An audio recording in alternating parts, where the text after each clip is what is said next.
መመራት መቃናት ትክክለኛውን የአላህን መንገድ ማወቅ ከምንም በላይ የልብ ጉዳይ ነው። ልብ ካወቀ ልብ ከተመራ ልብ ከተስተካከለ ሌላው አይቀርም ልብን ተከትሎ ይስተካከላል። ልብ ካልተስተካከለ ልብ ቀናውን መንገድ ካላወቀ ካልተቀበለ የአካላት ማሸብረቅ ብዙም ጥቅም አይኖረውም።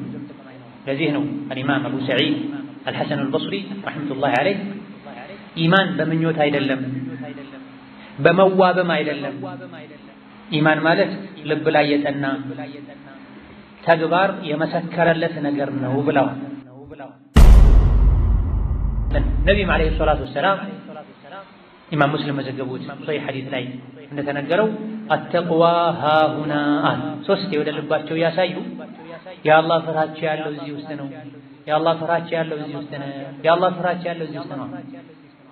ተቅዋ ማለት ቅድም እንዳልነው ዲን ማለት ነው፣ ኢማን ማለት ነው።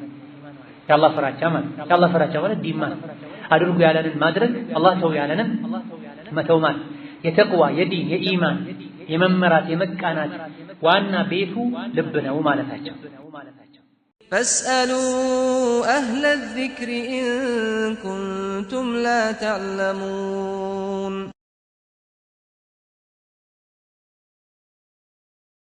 ቢስሚላህ አልሐምዱሊላህ ወሰላቱ ወሰላሙ ዐላ ረሱሊላህ ወዐላ አሊሂ ወአስሐቢሂ ወመን ዋላህ አማ በዕድ አሰላሙ ዐለይኩም ወረሕመቱላሂ ወበረካቱህ። ፊት ለፊታችን ባሉ ወሰን ደቂቃዎች በሰማችሁት ርዕስ ዙሪያ በሂዳያና አላህ የሚወደው መንገድ ላይ በመጽናት ዙሪያ የምንነጋገር ይሆናል። ሂዳያ አላህ ተባረከ ወተዓላ ለሰው ልጆች ከሰጣቸው ኒዕማ ሁሉ ታላቁና ዋናው የአላህ ጸጋ ተቆጥሮ አያልቅም። ሁላችንም እንደምናውቀው አላህ ከሰጠን ጸጋዎች ውስጥ ታላቁ ዋናው የሚያስቀናው ለዱንያ ለአኺራ የሚጠቅመው ጸጋ የሂዳያ ጸጋ። ቁል ቢፈድሊላሂ ወቢረሕመቲሂ ፈቢዛሊከ ፈልየፍረሑ። የአላህ ረሕመት ኢስላም፣ ኢማን፣ የነቢዩ ሰለላሁ ዐለይሂ ወሰለም መላክ፣ የቁርአን መውረድ ነው። ይሄ የአላህ ፈድል ነው፣ የአላህ ችሮታ ነው። ኢማኑን መከተል፣ ቁርአኑን ማወቅ መተግበር የአላህ ረሕመት ነው። በኢማን በቁርአን በነቢይ መላክ ነቢይን በማወቅ የእሳቸውን ሱናና መንገድ በመከተል ሰዎች በዚህ ይደሰቱ ይላል። ሰው አዲስ ፎቅ ሲሰራ፣ አዲስ መኪና ሲገዛ፣ አዲስ ልጅ ሲወለድለት፣ የወለደው ያሳደገው ልጅ ሲመረቅለት ይደሰታል። ብዙ አይነት ደስታዎች አሉ። የሚፈቀድ የማይፈቀድ የደስታ አይነት አለ። ነገ ሐዘን የሚከተለው ደስታ አለ። ከደስታዎች ሁሉ የላቀ ደስታ አጅር የሚያስገኝ ሁሉ ደስታ በኢማን መደሰት፣ በሂዳያ መደሰት። አዲስ እውቀት ስንጨምር፣ ያልሰማነውን ሐዲስ ስንሰማ፣ መስጂድ ሲሰራ፣ አዲስ ሰው ወደ ኢስላም ሲገባ፣ ስለ ዲን ሲነገር መደሰት የሚያስደስት የሚያኮራ አላህ ዘንድ አጅር የሚያስገኝ ደስታ ነው። ታዲያ አላህ ተባረከ ወተዓላ ተደሰቱ ብሎ ያዘዘን ነው። በምን? በኢማን በሂዳያ አላህን በማወቅ ነቢይን ዓለይሂ ሰላቱ ወሰላም በማወቅና በመከተል። ሂዳያ የአላህ ስጦታ ነው። መን የህዲላሁ ፈሁወል ሙህተዲ። አላህ የመራው አላህ ያቃናው እሱን የተቃና የውስጡን ቆሻሻነት አውቆ ደግሞ አላህ ያጠመመው ሰው ማንም ሊያቃናው አይችልም ተብሏል። ታዲያ የጸጋዎች ሁሉ ጸጋ ሂዳያ፣ ዲንን ማወቅ፣ አላህን ማወቅ፣ ጥሩና መጥፎን ለይቶ ማወቅ ጸጋ ነው። ጸጋው ሙሉ የሚሆነው ይሄን ያወቁትን ጸጋ የታደሉትን ኒዕማ መጠቀም ሲችሉን። ብዙ ሰዎች እውቀት አላቸው፣ በመጠኑም ቢሆን እውቀት አላቸው። የሚያደርጉት ነገር ትክክል እንዳልሆነ ከማወቃቸው ጋር ከቁርአን ከሐዲስ የሚጋጭ አካሄድ እንደሚሄዱ ከማወቃቸው ጋር ዝም ብለው ይጓዛል። ብዙ ከነሱ የሚጠበቁ ነገሮችን ከመተዋቸው ጋር ዝም ብለው ይኖራሉ። ስለዚህ ማወቁ ብቻ አይደለም። ኒዕማው ጸጋው ሙሉ የሚሆነው ያወቁትን መተግበር ሲችሉን። ሂዳያ የሚባለውም ይሄ ሂዳያ የሚባለውም አንድ ሰው ተመርቷል፣ ተቃንቷል፣ ተስተካክሏል፣ ታድሏል የሚባለው እውቀትን ከተግባር ጋር ሲታደል እንጂ መስማት ብቻ ማንበብ ብቻ ማድመጥ ብቻ ሂዳያ አይባል። አሁን ላይ በስተመጨረሻ ጥሩ የእውቀት ፍላጎት ተነሳሽነት ይታያል። ገጠር ከተማ ላይ ሰዎች ይማራሉ። በተለያዩ በዘመናዊ መንገዶች ዒልም እየደረሰ ነው። ግን በዛ ልክ ተግባር ካልተከተለው ሂዳያው ናቂስ ነው። ወንጀል እንደሆነ አውቃለሁ ግን እስቲ ዱዓ አድርግልኝ ይላሉ ብዙ ሰዎች። ለምን ይሄን ታጠፋለህ፣ ለምን ይሄን ታደርጊያለሽ ሲባሉ አዎ ስህተት እንደሆነ አውቃለሁ ኢንሻአላህ አስተካክላለሁ ይላል። ማወቁ ብቻውን አይጠቅም። ከእውቀት በኋላ ወዲያው ተግባር መከተል አለበት። ስንመከር መጥፎን ነገር ወዲያው ማቆም አለብን። ለነገ ለሚቀጥለው ዓመት ለሚቀጥለው ሳምንት ካለን ሂዳያ የለም ማለት ነው። አንድ ሰው መንገድ እየሄደ መገንጠያ ጋር ደርሶ የሱ መሄጃ ወዴት እንደሆነ ከማወቁ ጋር በተሳሳተው መንገድ ዝም ብሎ ቢሄድ ስህተት እንደሆነ ያውቃል። አይሄድ መልፋት አይፈልግም፣ ጊዜውን ማባከን አይፈልግም። 3-4 አቅጣጫዎች ያሉት መገንጠያ ጋር ደርሶ የተኛው መንገድ ነው እገሌ ወደሚባለው ሀገር ከተማ የሚያደርሰው ብሎ ጠይቆ ይህ ነው ከመባሉ ጋር እኔ በዚህ መሄድ አልፈልግም በዚህ ሄዳለሁ ቢል ይባክናል፣ ይደክማል። የአኼራ ጉዞ ጉዳይ ይሄው አላህና መልእክተኛው በዚህ ሂዱ እያሉን እዛ መንገድ ላይ አለመሆናችንን እያወቀን ለነገ ለከነገ ወዲያ የምንል ከሆነ ያለብን ክፍተት ትንሽም ይሁን ትልቅ አላህ ጋር ንጹዎች ሆነ እንጂ መገናኘት ስለሌለብን ፈጥነን ልናዘጋጅ ልናስተካክል ይገባናል። በተለይ ባለንበት ከሂዳያ ከመስተካከል ቀጥ ከማለት ሱራቱል ሙስተቂምን ከመከተል የሚያግዱ የሚያደናቅፉ እንቅፋቶች በበዙበት ዘመን ላይ ይበልጥ የሂዳያ ጉዳይ ሊያሳስብን ሊያስጨንቀን ይገባል። ከቂያማ ምልክቶች አንዱ ብዥታ ይበዛል። ግራ የሚያጋቡ ነገሮች ይበዛሉ። የሚያደናግሩ ነገሮች ይበዛሉ። ጠዋት ሙእሚን የነበረ ሰው ከሰዓት ከፍሮ ታየዋል። ጠዋት ሱና ላይ የነበረ ሰው ከሰዓት ቢድዓ ላይ ተዘፍቆ ታየዋል። ሰዎች በትንሽ ዱንያዊ ጥቅም ዲናቸውን ይለውጣሉ፣ አቋማቸውን ይለውጣሉ፣ ግራ ይጋባሉ። አስተዋይ ብልህ በሳል ይባል የነበረ ሰው አክር ዘመን ላይ ግራ ይጋባል ብሏል ነብዩ ሰለላሁ ዐለይሂ ወሰለም። ይህ ያለንበት ጊዜ ነው ማለት ይቻላል።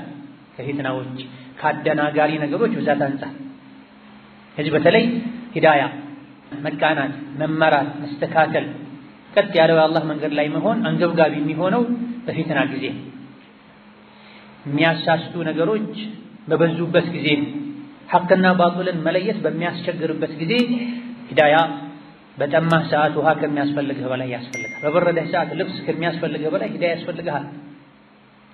የሰው ልጅ ተርቦ የሚበላውን ቢያጣ የሚከተለው ሞት ነው። ሂዳያ ላይ ሆኖ መሞት ክብር ነው።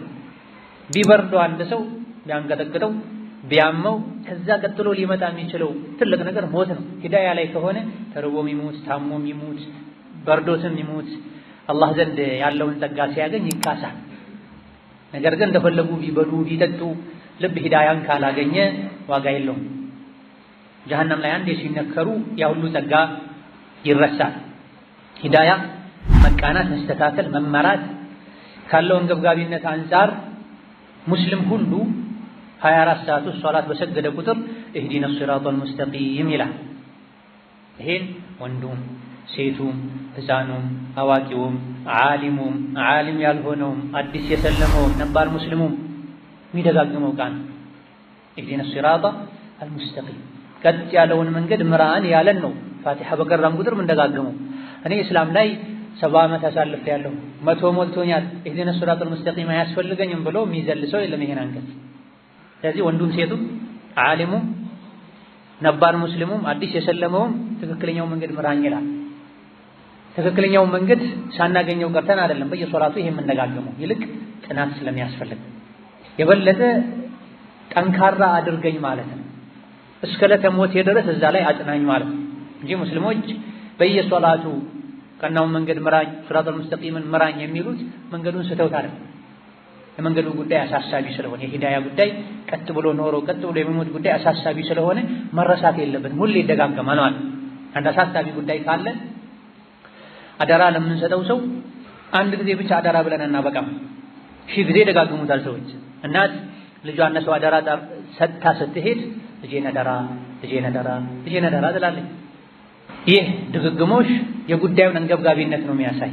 ሶላት በሰገደን ቁጥር እህዲነ ሲራጠል ሙስተቂም የምንለውም ለዚሁ ነው። ነቢዩ ዓለይሂ ሰላቱ ወሰላም ይሄን ሁሌ ይደጋግሙ ነበር። ሶላት በሰገዱ ቁጥር አቡበክር ዑመር ይሄን ይሉ ነበር። ጀነት ላይ ቤታቸው ተሰርቶ ተዘጋጅቶላቸው ሳለ ማለት ነው። እኛ መግቢያችን የት እንደሆነ ማናውቅ ሰዎች ይበልጥ ይሄን ዱዓ ትርጉሙን ከማወቅ ጋር በተግባር ልናደርገው ምራን ልንል ዘውትር አላህን ልንለምነው ይገባናል። ነቢዩ ዓለይሂ ሰላቱ ወሰላም ሌሊት ሲሰግዱ መክፈቻ ላይ የሚያደርጉት ዱዓ ነበረ። አላህ ተባረከ ወተዓላ ምራኝ ያሉ ይጠይቁ ነበር። ይሄ ዱዓቸው ውስጥ ሰዎች ይናጋሉ፣ ይወዛገባሉ። ሰዎች ከተወዛገቡበት ሐሳብና አመለካከታቸው እምነታቸው ከተለያየበት ነገር ሁሉ አንተ ወደ ትክክለኛው ምራኝ ይሉ ነበር። ህዝቡን ሊመሩ የመጡት ነቢዩ እንኳ ዓለይሂ ሰላቱ ወሰላም አላህን ምራኝ ያሉ ይጠይቁት ይለምኑት ነበር። መመራት፣ መቃናት፣ ትክክለኛውን የአላህን መንገድ ማወቅ ከምንም በላይ የልብ ጉዳይ ነው። ልብ ካወቀ፣ ልብ ከተመራ፣ ልብ ከተስተካከለ ሌላው አይቀርም ልብን ተከትሎ ይስተካከላል። ልብ ካልተስተካከለ፣ ልብ ቀናውን መንገድ ካላወቀ፣ ካልተቀበለ የአካላት ማሸብረቅ ብዙም ጥቅም አይኖረው። ለዚህ ነው አልኢማም አቡ ሰዒድ አልሐሰን አልበስሪ ረሕመቱላሂ ዐለይህ ኢማን በምኞት አይደለም፣ በመዋብም አይደለም።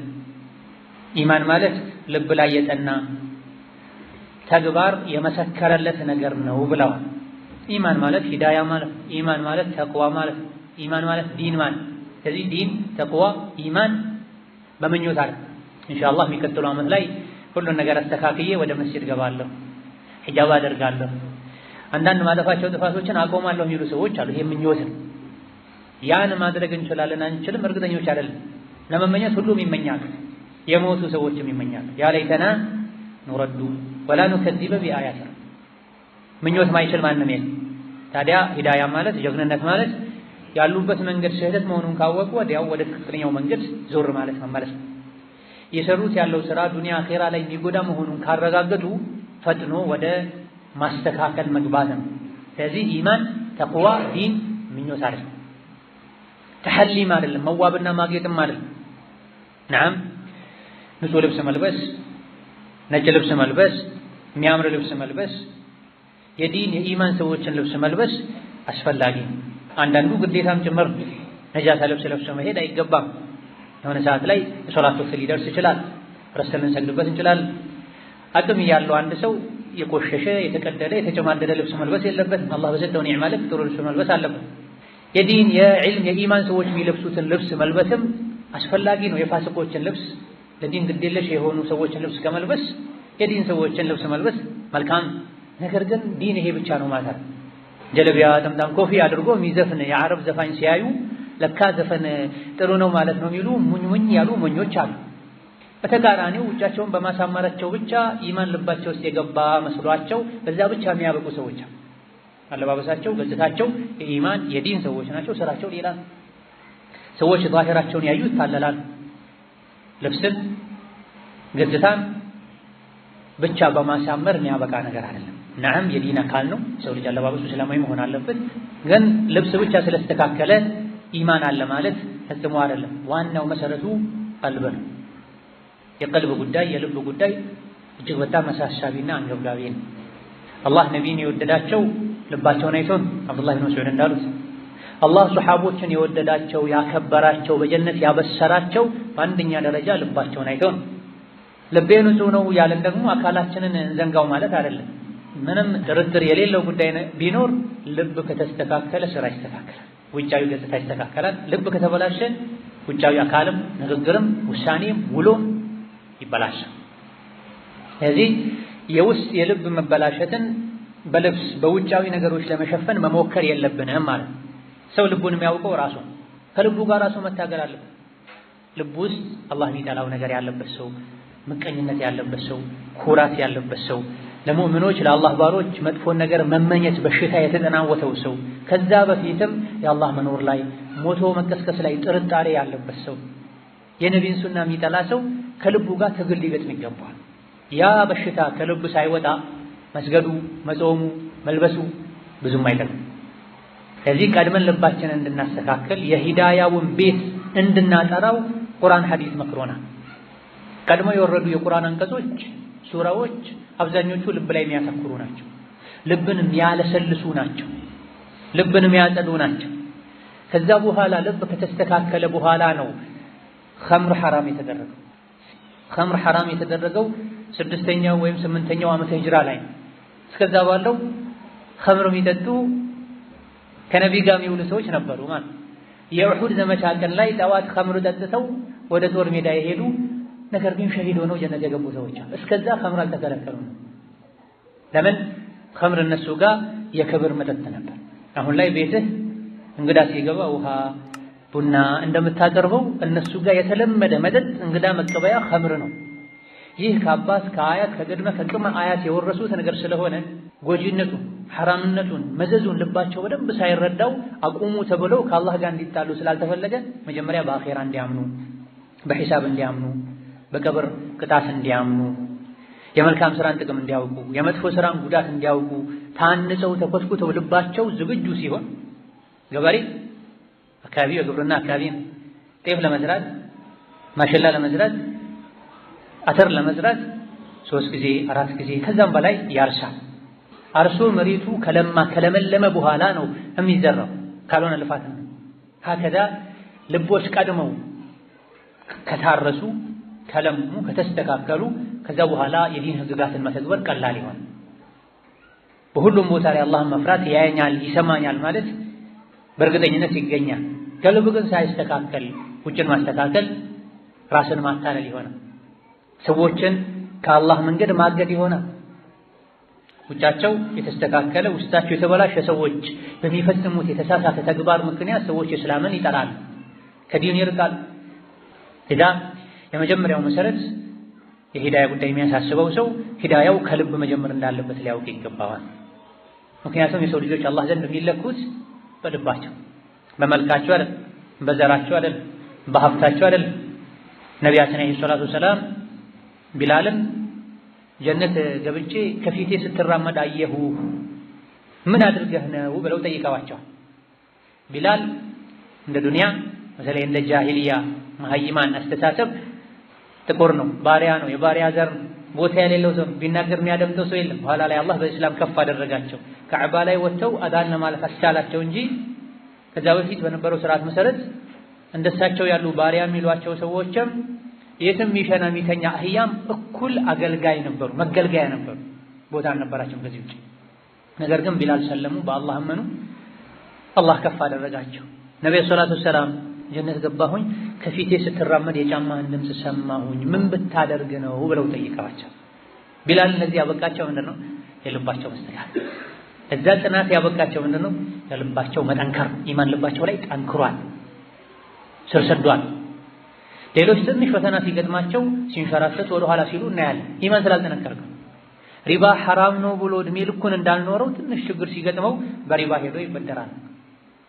ጺምን ካላጨህ ስራ አላስቀጥርህም ሲሉት 8 ዓመት ተምሬ 6 ዓመት ተምሬማ ካልሰራሁበት ምን ዋጋ አለው ብሎ ጺሙን አርግፎ ላጭቶ ሴት መስሎ ቢሮ ሄዶ ቁጭ ይላል። ለ6000 ለ10000 ደሞዝ ማለት ነው። ልብ ቢጠነክር ይሄ አይመጣም። እናቴ ሆድ እያለሁ ይረዝቀኝ የነበረው አላህ ዛሬ ይረዝቀኛል፣ ከሱ ዘንድ የሚመጣውን ሪዝቅ ለማግኘት እሱን ማስቆጣት የለብኝም ብሎ ይጸና ነበር እንደ ዛፍ እስኪሞት ድረስ። ቢላል እነዚህ ያበቃቸው የኢማናቸው ጥንካሬ ነው።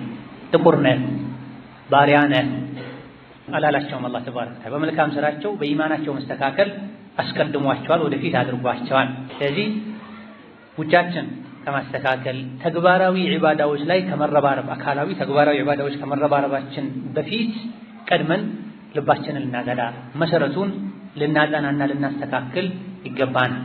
ለዚህም ነው አላህ ተባረከ ወተዓላ የእሱን ትክክለኛ ባሪያዎችን ባህሪና መገለጫ ጸባይ ሁኔታ ሲነግረን ኢነመል ሙእሚኑነ አለዚነ ኢዛ ዙኪረ አላሁ ወጅለት ቁሉቡሁም ይላል። እውነተኛ አማኞች ማለትማ እነዚያ አላህ ሲወሳ ስለ አላህ ሲነገር ልባቸው የሚፈራ ልባቸው የሚንቀጠቀጥ ናቸው ይላል። ሙእሚንነትን መስተካከልን ትክክለኛ የአላህ ባሪያ መሆንን አላህ ተባረከ ወተዓላ ከልብ መፍራት ጋር ያይዙታል። ልቡ የፈራ ሰው አካሉን ይፈራ፣ ወደ ወንጀል አይሄድም፣ መላሱም ሐራም አይናገርም።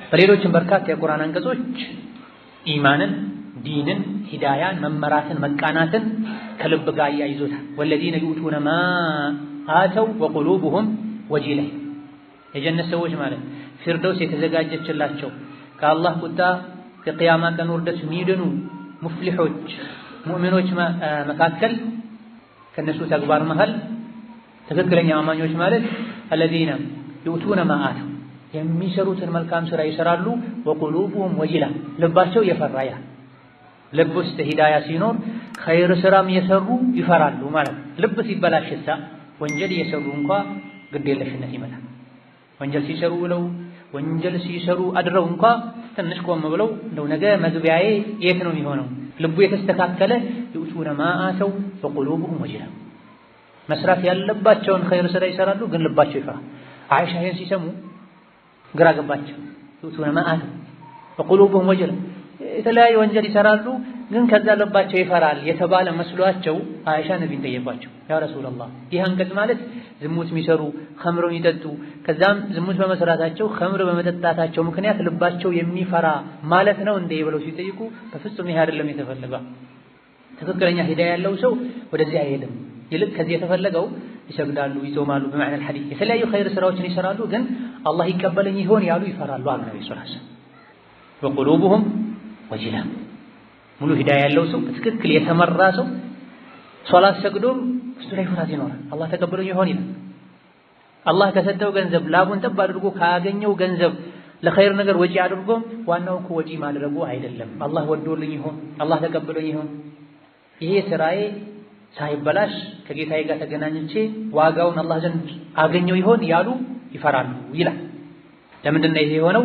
እነሁም ኢላ ረቢሂም ራጂዑን ወደ አላህ እንደሚመለሱ ያውቃሉና የሰሩትን ስራ ሰርተው ይፈራሉ መስራቱ ብቻ ሳይሆን ጥራቱ አፈጻጸሙ ይወስነዋልና ሶላት የሰገዱ የሚጫወቱ የሚመስሉ ሰዎች አሉ ሶላት የሰገዱ የሚጫወቱ የሚመስሉ ሰዎች አሉ ልብሴ ጠሃራ ነው ነጃሳ ያሉ የተጠራጠሩ መነጀሱን ያወቁ እንደው ሰው ፊት ነጃሳ ልብስ ማውለቅ ከብዷቸው የሚሰግዳሉ ሩኩዕ ስጁዳቸውን ሳያሟሉ እድሜ ልካቸው የሚሰግዱ ሰዎች አሉ እንዲህ የሰገድክ ብትሞት ኖሮ እሳት ትገባ ነበር ያሉ ሰሃቦች ተገኝተዋል ያውም በእነሱ ዘመን ማለት ሰሃቦች ዘመን ሶላትን አበላሽቶ የሚሰግድን ሰው ባዩ ጊዜ እንዲህ የሰገድክ ብትሞት አላህ እሳት ያስገባህ ነበር ዘካውም ላይ ሐጁም ላይ ጾሙም ላይ ሌሎች የዲን ህግጋት ላይ ይሄው ነው የሚባል ነገር ግን አላህ ዘንድ እኮ ተመልሼ ይሄ ስራዬ ሚዛን ላይ ይቀመጣል ተመዝኖ ሊወድቅም ሊያልፍም ይችላል እዚህ ማድረጌን ብቻ አይደለም ማየት ያለብኝ ሰው ሲያያቸው አሳምረው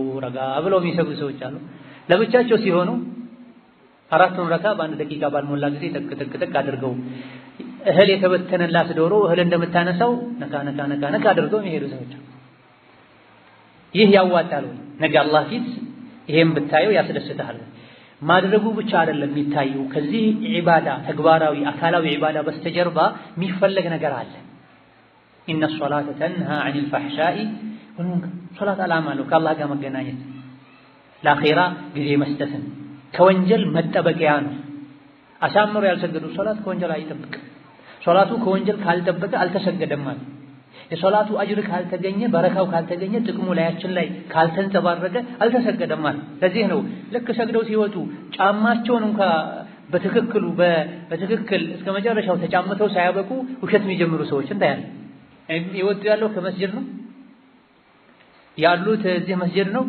ነገር ግን ማግኘት ማይፈልጉ ሰው የት ነህ ሲላቸው እዛ መስጂድ ነኝ ይሉታል ከመስጂዱ ከቅጥር ግቢ ሳይወጡ ውሸት ይጀመራል ሌላ ሀገር ነኝ ይላሉ ስድብ ይጀመራል መስጂድ ሰግደው የወጡ የትርፍ ቃል የስድብ ቃል ካፋቸው የሚወጣ ሰዎች አሉ ስለዚህ ሂዳያው የአካል ብቻ ነው ማለት ነው ልብ አልዘለቀም እንዴት አድርጌ ነው ይሄ የዲን አካል ነው ብዬ አምኜ ለፍቼ ደክሜ የመሰራውን ስራ ወደ ልቤ ማመጣው እነሁም ኢላ ረቢሂም ራጂዑን ነገ እኮ አላህ ፊት እመለሳለሁ እዚህ ለጊዜው ብቻ ነካ አድርጌው ሰራሁ ብዬ ራሴን እንዳታለልኩት ብቻ አያበቃም ነገሩ ነገ አላህ ፊት ድጋሚ ይታያል ከአህለ ሱና ወልጀማዓ የእምነት መሰረት አንዱ የእምነት ነጥብ አንዱ ሚዛን አለ በሚዛን ማመን አለ እያንዳንዱ አማኝ አኺራ ላይ ሚዛን አለ ብሎ ማመን አለ ሚዛኑ ላይ ምንድነው የሚመዘነው ሰሪው ራሱ ይመዘናል ስራው ራሱ ይመዘናል ስራው የተመዘገበበት መዝገብ ይመዘናል ለዚህም ነው አንዳንድ ብዙ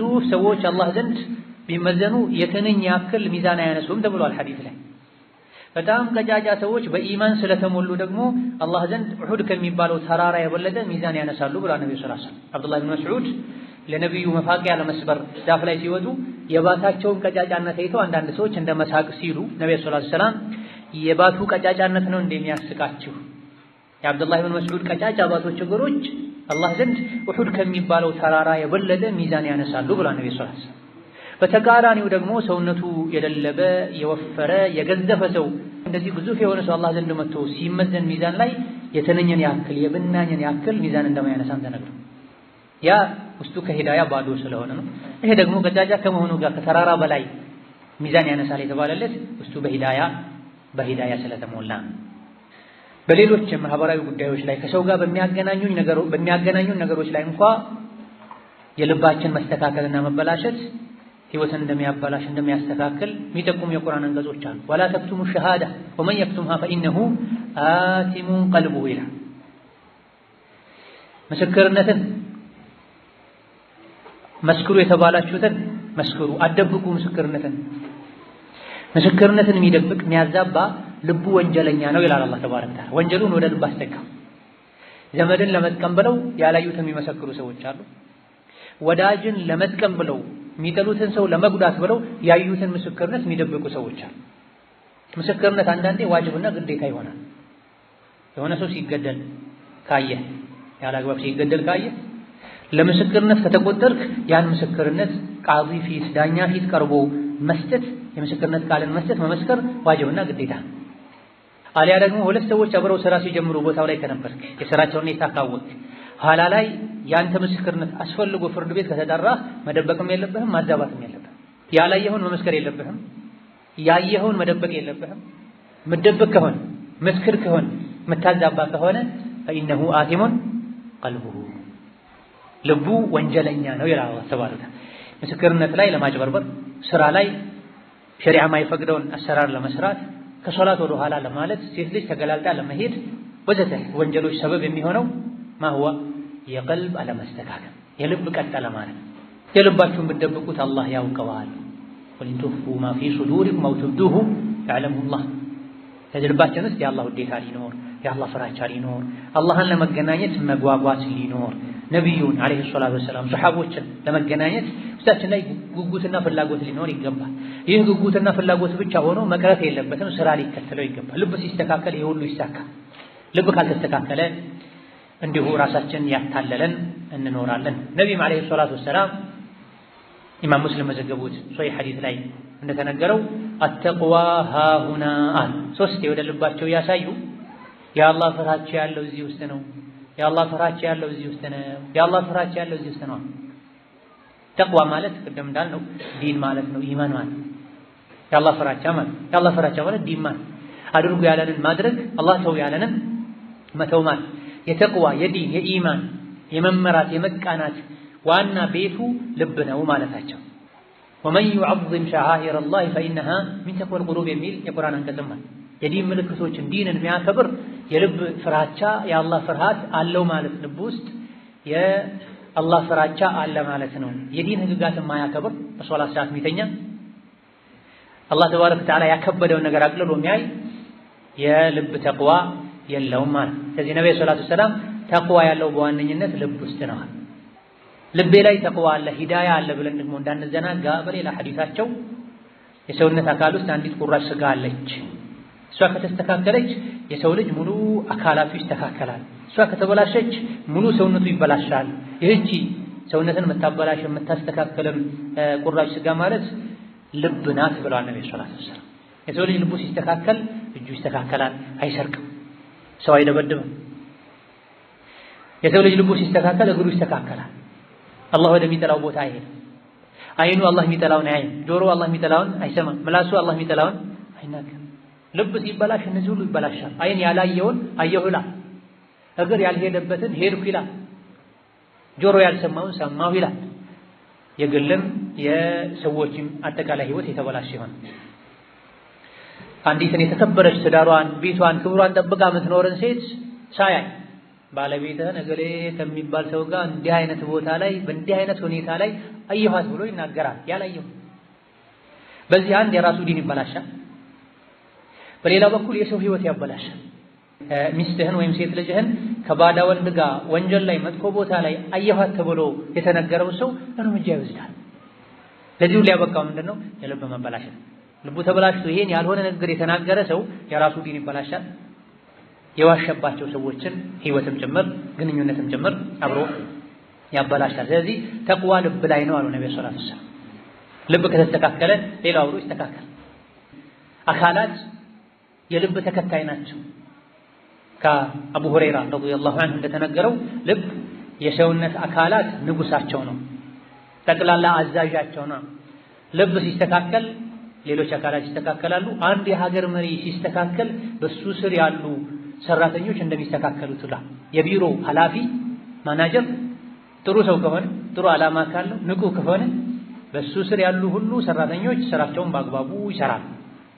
ተቆጣጣሪው ግዴለሽ ከሆነና ከተበላሸ አጠቃላይ የቢሮው አሰራር የተበላሸ ይሆናል።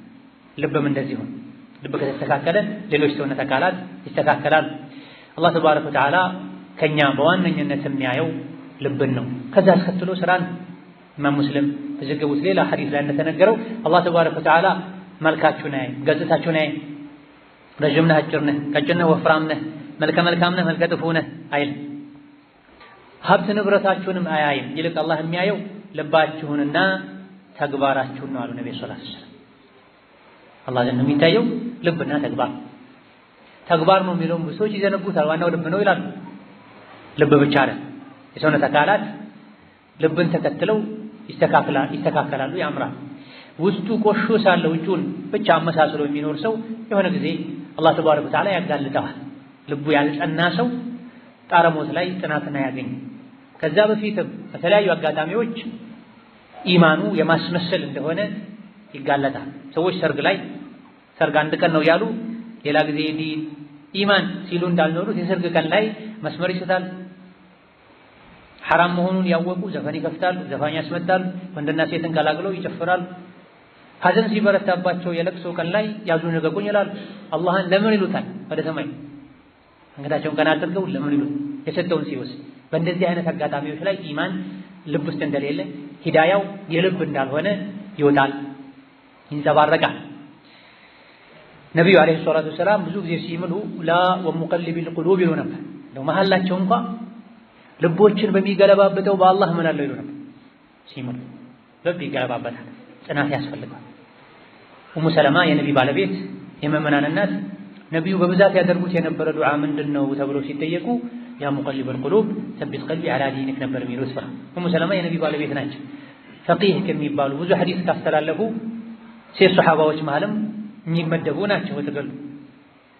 ታዲያ እንደ ባለቤት እንደ አብሮ እንደሚኖር ሰው ብዙ ጊዜ ነቢዩ ሲያደርጉት የሰማሽው ዱዓ ምንድነው ተብለው ሲጠየቁ ያ ሙቀሊበል ቁሉቢ ሰቢት ቀልቢ ዐላ ዲኒክ፣ አንተ ልቦችን የምትገለባበት ጌታ ሆይ የኔን ልብ ዲንህ ላይ አጽናው፣ ዲንህ ላይ አጽናው ያሉ አላህ ተባረከ ወተዓላ ይለምኑ ነው። ለምንድን ነው ይሄን ዱዓ የምታበዛው ተብለው ተጠይቀው ኡሙ ሰለማ ነቢን ጠይቀዋቸው ሁሉም የሰው ልጆች ልባቸው በአላህ ሁለት ጣቶች መሃል ነው ያለውና አላህ እንደፈለገ ይገለባበጣቸዋል፣ ልቤ እንዳይገለበጥ ፈርቼ ነው ይላል። ነብዩ ሰለላሁ ዐለይሂ ወሰለም ከፈሩ እኛ ለምንድን ነው ማንፈራው? ያሲን ወልቁርአኒል ሐኪም ኢነከ ዐላ ሲራጢን ሙስተቂም የተባለላቸው ሰው ናቸው ነብዩ ሰለላሁ ዐለይሂ ወሰለም። አንተ ያለኸው ቀጥ ያለው መንገድ ላይ ነው። ከራሳቸው መመራት ቀጥ ማለት አልፎ ሌሎችን ለመምራትም ሰበብ ናቸው። ከመሆኑም ጋር ነብዩ ሰለላሁ ዐለይሂ ወሰለም ፈርተው ደግመው ደጋግመው ዱዓ ያደርጉ ነበር። አላህን ተባረከ ወተዓላ ሂዳያ ጽናትን ይጠይቁት ነበር።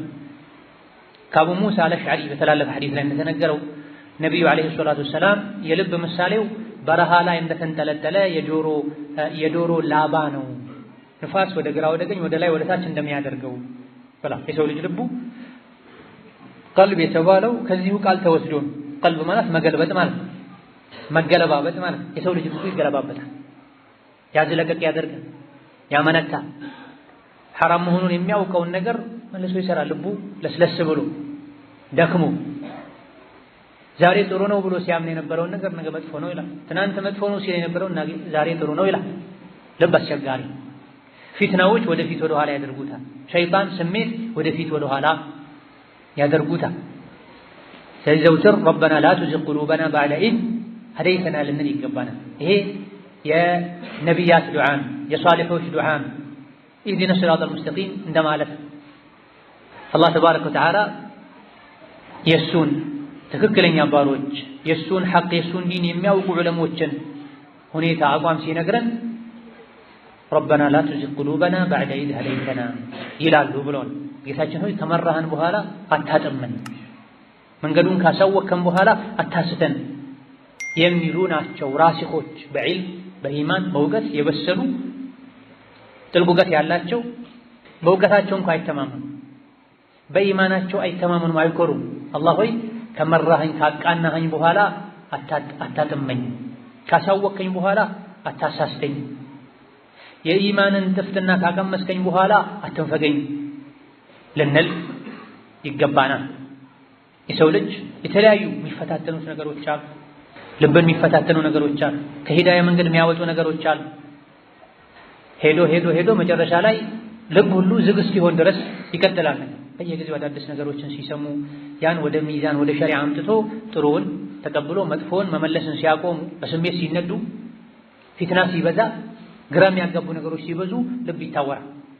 እዛ ደረጃ ላለመድረስ የሚያስፈልጉ የሚጠቅሙ ወሳኝ የሚባሉ ነገሮች አሉ። ለዚህ የሚያግዙ ነገሮች አሉ። ሂዳያ እንዲኖረን የልብ ትክክለኛ ሂዳያ እንዲኖረን በሰላም ከአላህ ጋር የሚያገናኝ ጀነት የሚያስገባ ሂዳያ እንዲኖረን የሚያስፈልጉ ነገሮች አሉ። ያለበዚያ ይህ ካልሆነ መሳታችን ከመስመር መውጣታችን እድሜያችንን በከንቱ መጨረሳችን አይ የሰው ልጅ ሲያመው ሐኪም ቤት ይሄዳል። ሲርበው ወደ ማዕድ ቤት ይሄዳል። የዲን ጉዳይ ግራ ሲያጋባው ምንድነው ማድረግ ያለበት? የኢማን መቀነስ ሲሰማው ምንድነው ማድረግ ያለበት? እስከ መቼ ነው እንደዚህ የምኖረው? የተፈጠርኩት ለምንድን ነው? የተፈጠርንለት ዓላማ አለ። አላህ ነግሮናል። ነቢዩ ዓለይሂ ሰላቱ ወሰላም ነግረውናል። ወማ ኸለቅቱል ጂነ ወልኢንሰ ኢላ ሊያዕቡዱን ተብሏል።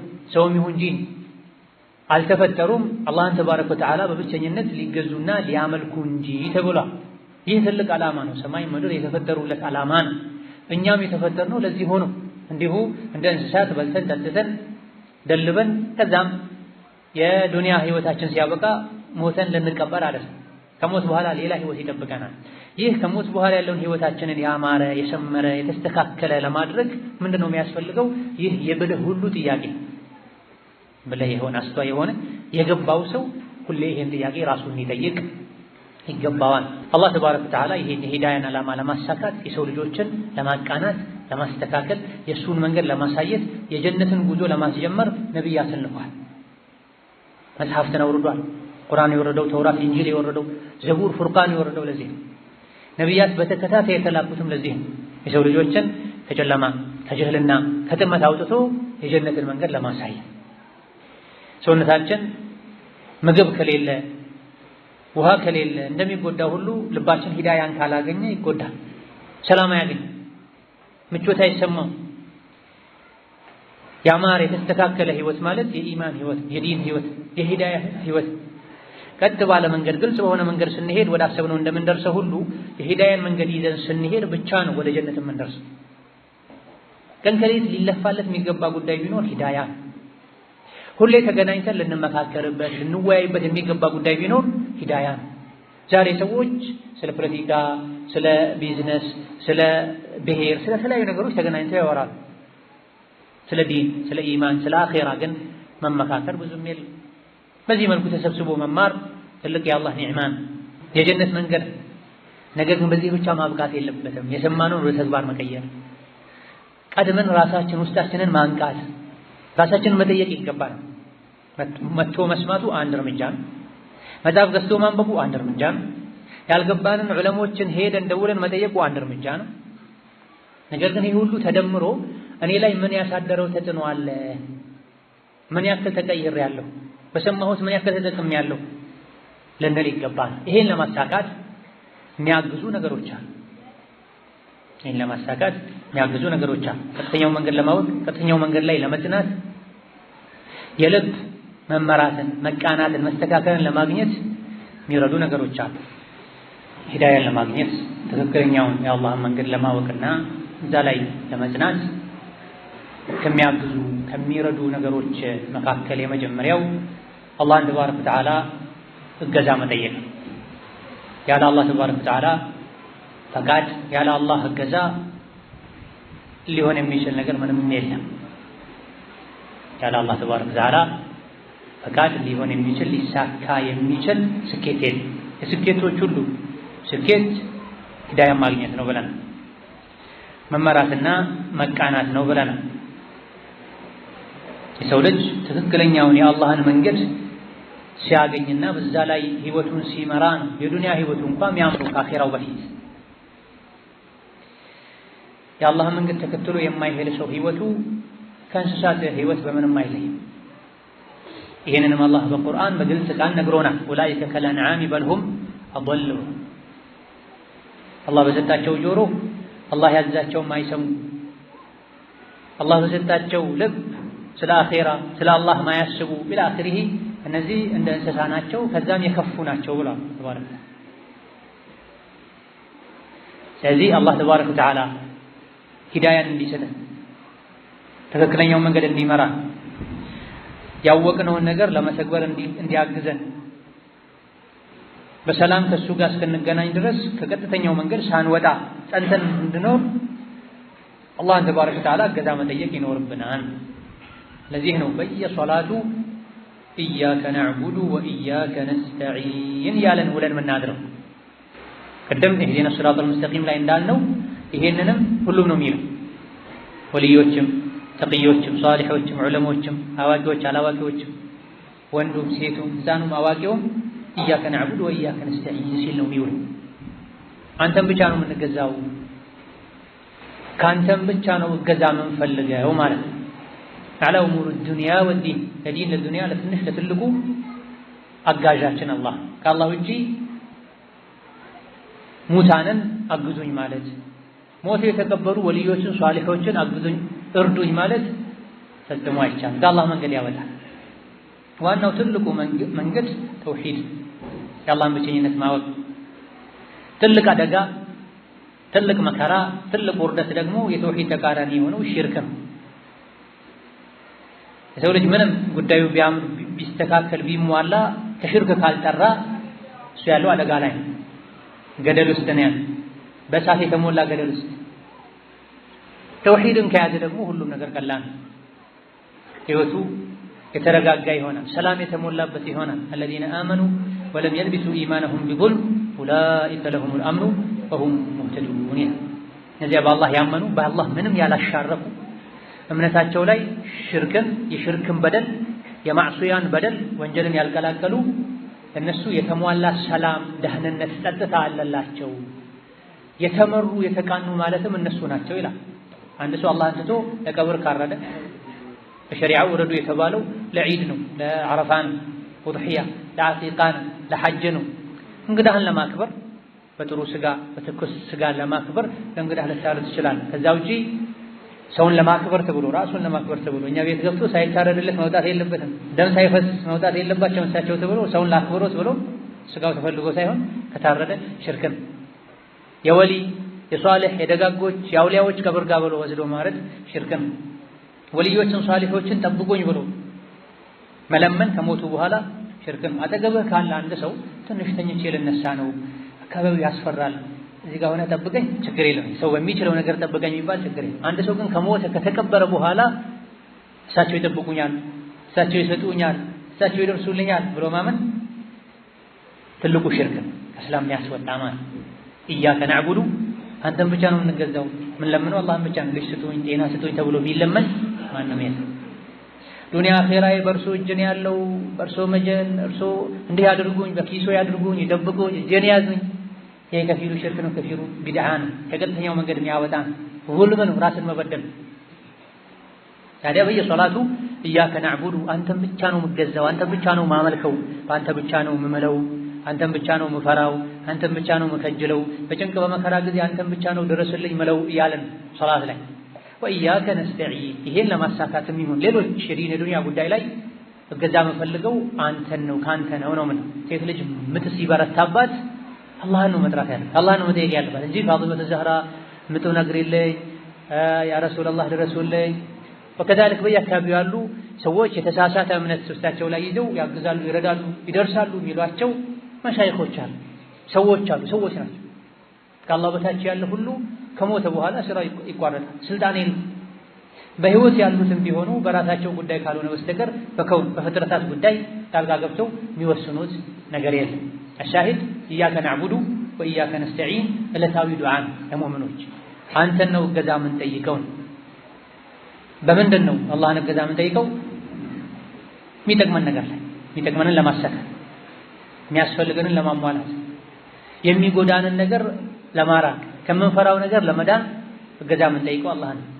ለሰው ልጅ ከሚጠቅሙ ነገሮች ሁሉ ዋናው ሂዳያ አላህን ማወቅ ዲንን ማወቅ ያወቁት ነገር ላይ መጽናት የነቢዩን ሰለላሁ ዐለይሂ ወሰለም ሱና ማወቅ መከተል ህይወት ላይ መሪ ማድረግ የአላህ ተባረከ ወተዓላ እገዛ የሚያስፈልገው ጉዳይ። ይሄን አላህ ያሳካለት ሰው ከነቢዮች ከሷሊሖች ከስዲቆች ጋር ይሆናል። ኡላኢከ መዐ አለዚነ አንዐመ አላሁ ዐለይሂም ኢህዲነ ሲራጠል ሙስተቂም ቀናውን መንገድ ምራኝ ያለን ነው የምንውለው። የቱ መንገድ ነው ይሄ? የነቢዮች የሷሊሖች መንገድ ነው። የሹሃዳዎች መንገድ ነው። ለዲን ብለው የተሰዉ ሰዎች መንገድ ነው። ይሄን መንገድ ለማግኘት የአላህ እገዛ ያስፈልጋል። ወደ አንድ ቦታ ስትሄድ መንገዱን በግራ በቀኝ ብለህ ማግኘት ሲያቅትህ ሰው ትፈልጋል። እንደው እባክህ መንገድ አሳየኝ ትላለህ። አላህን ተባረከ ወተዓላ ወደ አንተ የሚወስደውን መንገድ አሳየኝ ብለን ልንጠይቀው ይገባል።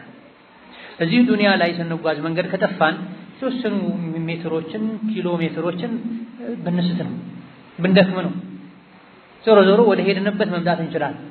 ይሄን የአኺራ መንገድ የጀነት መንገድ የሳተ ሰው አኺራ ከሄደ በኋላ መንገዱ ስህተት መሆኑን አውቆ ዳግም ወደ ዱንያ ተመልሶ መጥቶ ማስተካከል ፈጽሞ አይታሰብም። ስለዚህ እንዳልሳሳት ጌታዬ ሆይ አንተ ጠብቀኝ፣ አንተ ምራኝ፣ አንተ አቅናኝ፣ አንተ አቃናኝ፣ አንተ ጠብቀኝ፣ አንተ አበርታኝ ልንል ይገባል። ኢህዲነ ሲራጠል ሙስተቂም ይሄ ነው ትርጉም። ጀምሬዋለሁ መንገዱን አንተ አዝልቀኝ ማለት ነው። ጉዞዬን ያማረ አድርግልኝ ማለት ነው። እስላሙ ላይ ምክንያቱም እስላም ላይ ሆነው እስላም ላይ ናቸው ወይስ ኩፍር ላይ ናቸው ሁኔታቸው የሚያጠራጥር ሰዎች አሉ። እስላም የሚታየው እነሱ ላይ ስማቸው ላይ ብቻ ነው ወይም ረመዳን ሲመጣ ብቻ ነው። ከዛ ውጪ አለባበሳቸው ኢስላማዊ ነው፣ ፀጉር አያያዛቸው ኢስላማዊ ነው፣ ስነ ምግባራቸው፣ ንግዳቸው፣ የቤተሰብ አመራራቸው ከእስላም የራቀ ነው። እንደዚህ አታድርገኝ ላ ወላ አታድርገኝ ከዚህም ያልሆኑ ሰዎች አሉ። ሙደብደቢና በይነ ዛሊክ ትንሽ ጥቅም የሚያገኙ ሸሪዓ ፍርድ ቤት መሆኑን ሲያውቁ ሸሪዓ ፍርድ ቤት ወደሚባለው ፍርድ ቤት ይሄዳሉ። የተሻለ ጥቅም የሚያገኙት ደግሞ ምድራዊ ሰዋዊ ዓለማዊ ፍርድ ቤት መሆኑን ሲያውቁ ወደ ዓለማዊ ፍርድ ቤት ይሄዳሉ። ወኢን የኩን ለሁሙል ሐቁ ያእቱ ኢለይሂ ሙዝዒኒነ ፊ ቁሉቢሂም መረድ ኑ ወደ አላህ ሸሪዓ ተብለው ሲጠሩ ይቀፋቸዋል። ነገር ግን በአላህ ሸሪዓ መሰረት ሄደው ጥቅም የሚያገኙ ከመሰላቸው የሮጡ ይመጣሉ። ሸሪዓ የሚፈርደው ለነሱ ማይጥማቸው በሆነ መልኩ ዱንያዊ ጥቅም የሚያስቀርባቸው ከመሰላቸው ወደ ኋላ ይላል። ሙዕሪዲን ጀርባ ሰጥተው ይሸሻሉ። እነዚህ ልባቸው ላይ በሽታ አለባቸው። ከዚህ አይነቱ በሽተኝነት አላህ እንዲጠብቀን በሁሉም ነገር እውነተኛ ሙስሊም እውነተኛ ሙእሚን እውነተኛ የነቢይ ተከታይ እንዲያደርገን አላህን ተባረከ ወተዓላ ዘውትር መለመን ያስፈልጋል። ረበና ላ ቱዚግ ቁሉበና በዕደ ኢዝ ሀደይተና ከመራህም በኋላ አታጥመመን፣ ካሳየህም በኋላ መንገዱን አታውጣን ከሱ ማለት ያስፈልጋል። ዘውትር አላህን መለመን ያስፈልጋል። ነቢይን እንኳ አላህ ተባረከ ወተዓላ ወለውላ አን ሰበትናከ ለቀድ ኪድተ ተርከኑ ኢለይሂም ሸይአን ቀሊላ ብሏቸው እኔ ባላጠናህ ኖሮ ወደሚደራደሩህ ከሃዲያን ትንሽ ትዘነበል ነበር ይላቸዋል። ነቢይን ያጠናቸው ማን ነው? ከነቢይ ጋር የነበሩ ሰሐቦችን ያጠናቸው ማን ነው? አላህ።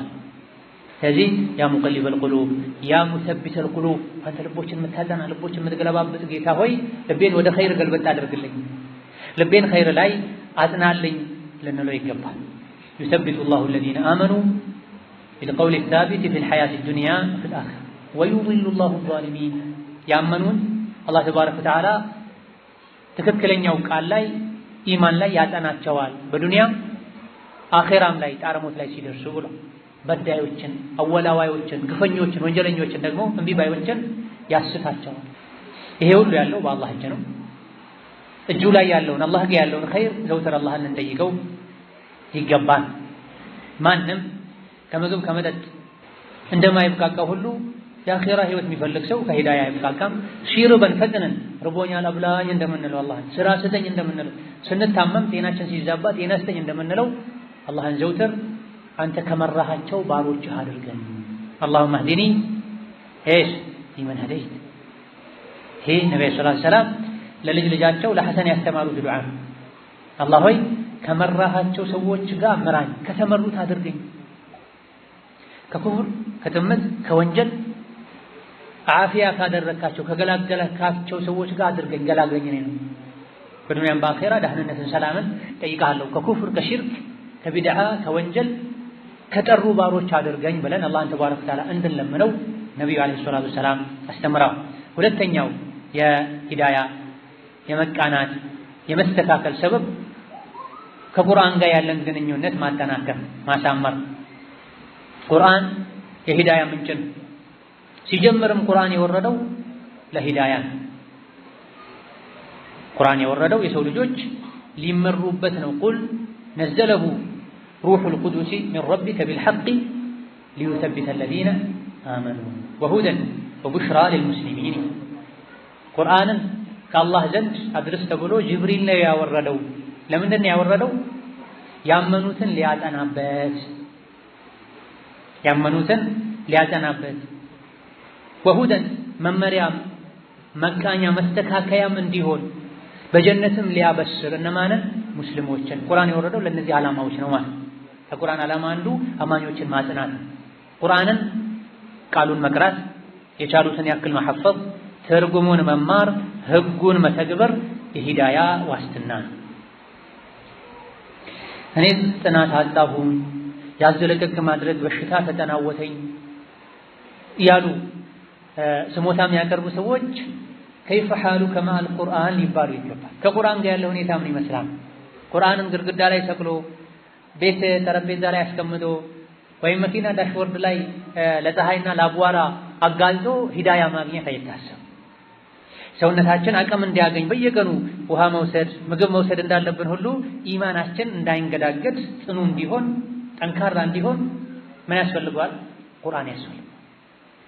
ቁርአን ውስጥ መድኃኒቶች ሁሉ ስላሉ ቁርአን ውስጥ የአደጋ መንገዶች ሁሉ እንድንጠነቀቃቸው ስለተነገሩ በቁርአን ህይወቱን የሚመራ ሰው ቀና ብሎ እያየ መንገድ እየመረጠ እንደሚሄድ ሰው፣ ህይወቱን በቁርአን የማይመራ ሰው ደግሞ ምሳሌው አይኑን አስሮ ወይም ደግሞ አይኑ ታውሮ ጨለማ ላይ እንደሚራመድ ሰው ነው። እስከ የት መሄድ ይችላል?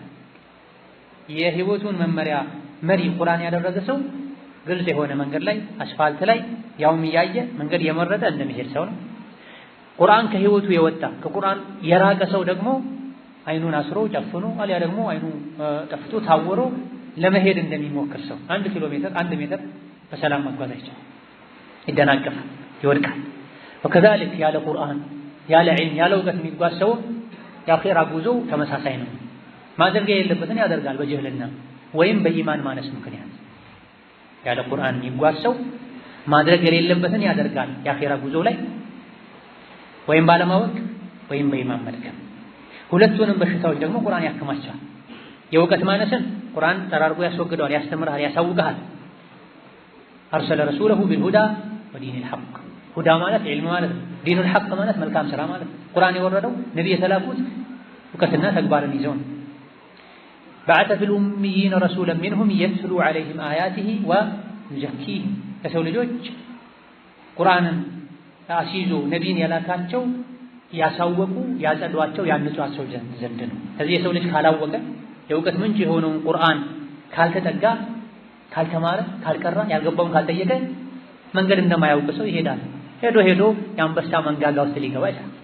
መሄድ ያለበት በዚህ ሆኖ ሳለ እኔ በዚህ ይሻለኛል ብሎ ዝም ብሎ ቢሄድ በማያውቀው መንገድ መጨረሻ ላይ ሄዶ እግሩ የሚያደርሰው መንገዱ የሚያደርሰው የአውሬ መንደር ሊሆን ይችላል።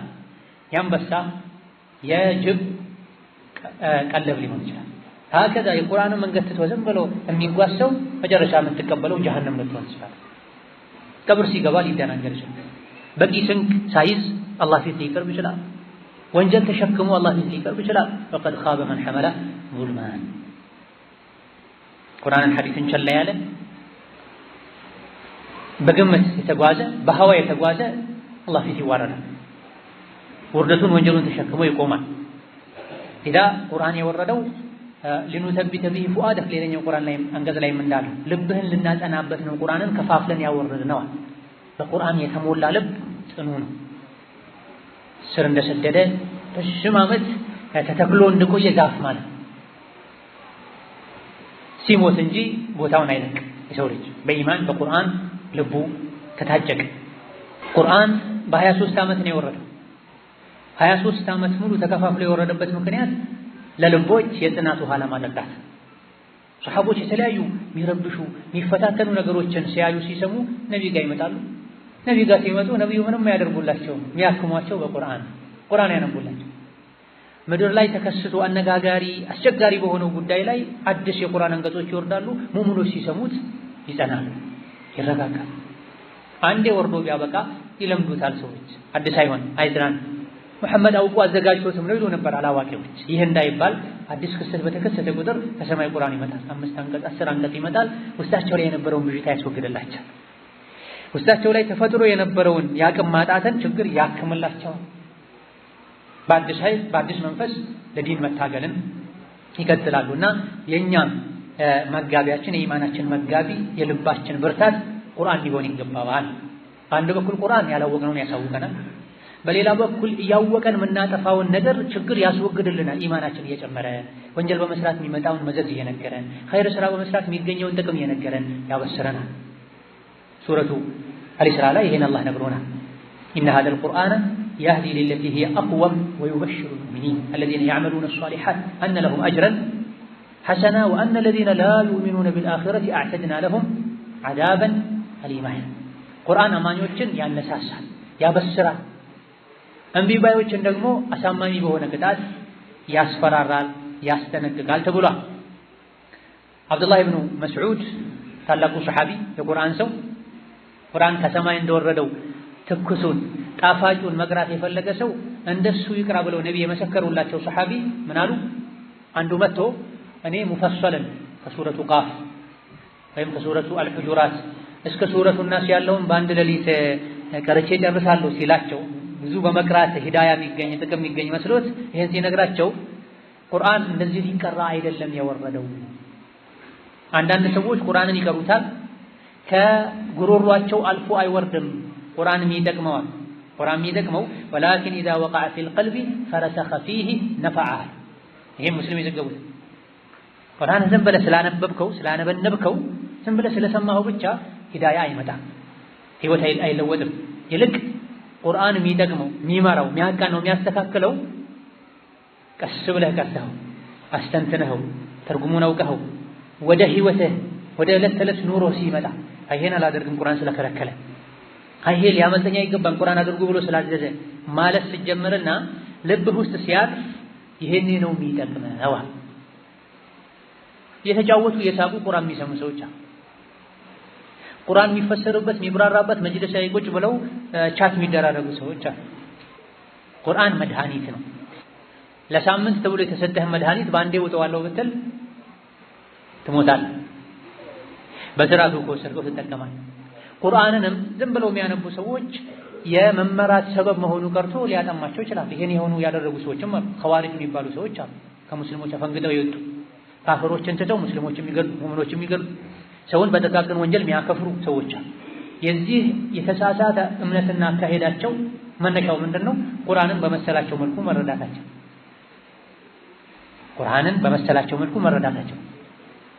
ቁርአንን መቅራት ያስፈልጋል። አቀራሩን ማሳመር ያስፈልጋል። የቻሉትን ያክል በጭንቅላት በቃል መያዝ ያስፈልጋል። ተፍሲሩን ማወቅ ያስፈልጋል። እነዚህ ሁሉ መሰላል ናቸው። የት የሚያወጡ? ወደ ተግባር የሚወስዱ ማለት ጀነት የሚያስገባው ተግባር። ለዚህ ነው አቡል አባስ ኢብኑ ተይሚያ ረህመቱላሂ ዐለይሂ ምን አሉ? አንድ ሰው ከቁርአን አንዲትን ፊደል ላይቀራ ይችላል። አንዲትን ፊደል አሊፍ ባ ታ ላይል ይችላል። አሊፍ ምን ትመስላለች፣ ባ ምን ትመስላለች፣ ታና ታ ልዩነታቸው ምንድነው፣ ስንት ነጥብ አላቸው ላያውቅ ይችላል። ግን ጀነት ይገባል አሉ።